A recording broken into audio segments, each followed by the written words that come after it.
En ce qui concerne ce qu'on a appris de la démarche de planification numérique, c'est sûr que c'est un projet pilote qui était basé sur une échelle de temps relativement restreinte.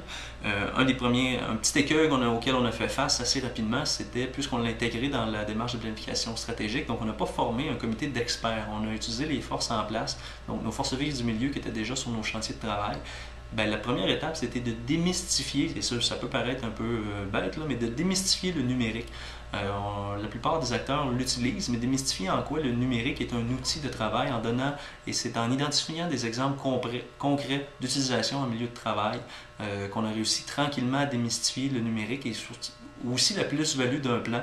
C'est pas apparu évident pour tous les acteurs la nécessité d'élaborer un plan numérique au premier abord. Certains acteurs disaient, ben, on fait déjà numérique, pourquoi qu'on ferait un plan spécialement pour ça? Et c'est à force de parler qu'on a vu une plus-value potentielle et que les acteurs ont vu cette plus-value-là. Donc, on pourrait dire que c'est le premier petit écueil, mais c'est une difficulté.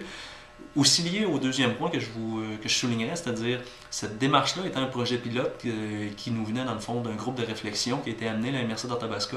Nous, c'est une démarche qu'on constate, c'est lorsque c'est issu du milieu, c'est souvent l'appropriation est plus rapide. Là, ça venait c'est le cliché, là, mais ça venait du haut vers le bas.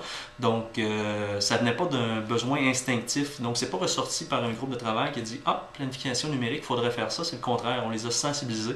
Donc, c'est un peu en corollaire avec ce que je viens de dire tout à l'heure.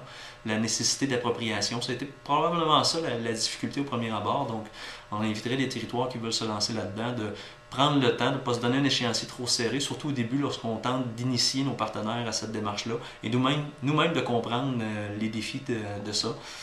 Un autre défi, c'est les multisources. Donc, quand on arrive à faire une cartographie d'un territoire, c'est assez difficile de faire le portrait du numérique.